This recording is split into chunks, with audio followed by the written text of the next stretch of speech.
some increase in cancer.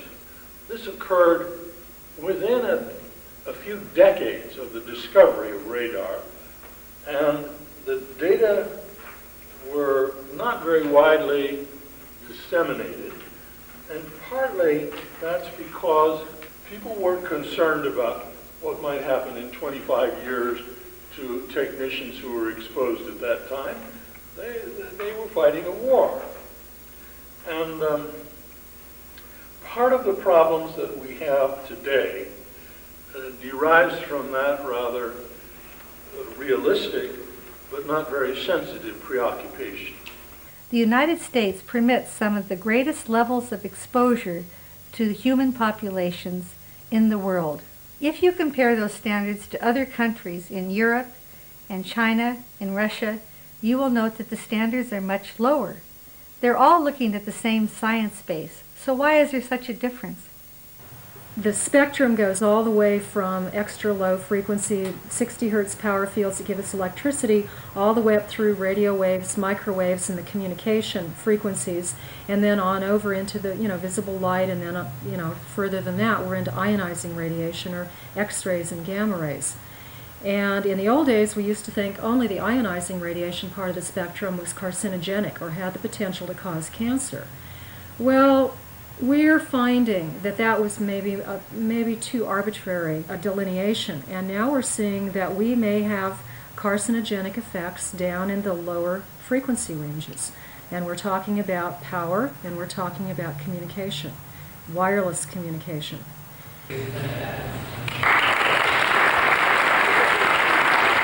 I moved out of California up to Washington State after Dynasty because I wanted some fresh air.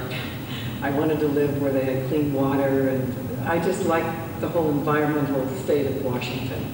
I really love it up there. I'm very happy. But I've had some interesting experiences since I've moved up there. They're going to put up a cell tower right near our house, like less than half a mile.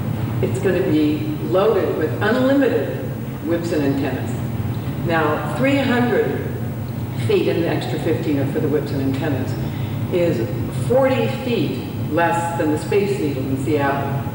This is not exactly something we're going to be able to ignore. How is this possible? I mean, here we are today in this age, and we have resources, and we can say all the things that need to be said, but we didn't know what needed to be said. We were ignorant.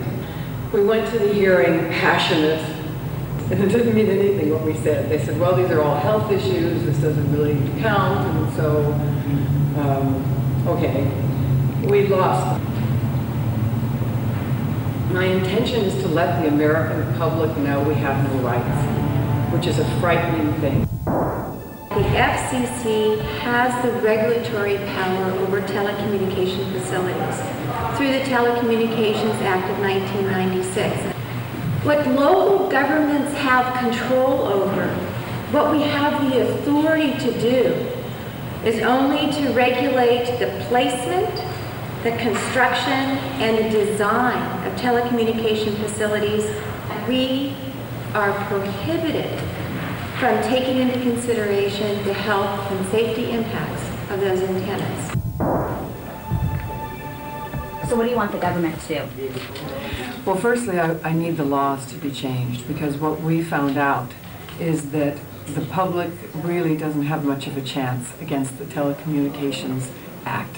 The way that it is structured, very few people will be able to beat it. What I want the American public to know is that they've got to have knowledge and information. That's why seminars like this are so important. If we had had the knowledge, we could have fought a better battle and perhaps stopped this.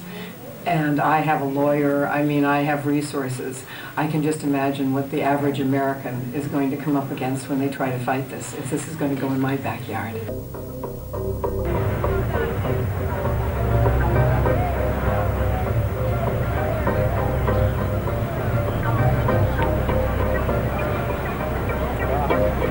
They came to our neighborhood and put up a tower about 1 year ago, and we've all been fighting it because it's just been a blight on our neighborhood.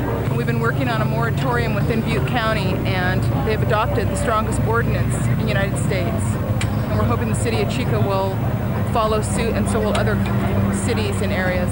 If Pacific Bell can afford to advertise at $1 million+ a year, as they are here by this wonderful stadium, they can certainly afford to take the time and the money to locate cellular phone towers in places other than in neighborhoods.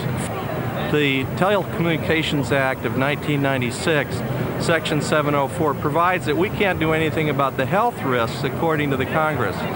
But the local governments are still allowed to determine where to locate the towers within reason. In fact, what the law says is the only prohibition is that the local government cannot prohibit the tower altogether. All we're asking is for Pac Bell Wireless to be a good neighbor and not to put cell towers over 100 feet tall in the middle of neighborhoods, especially trying to take advantage of people in the Central Valley who they think are stupid and poor.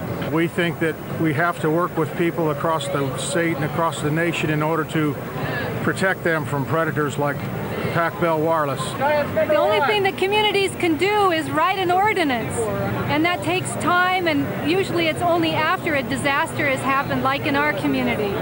We were successful in lobbying our public officials for a county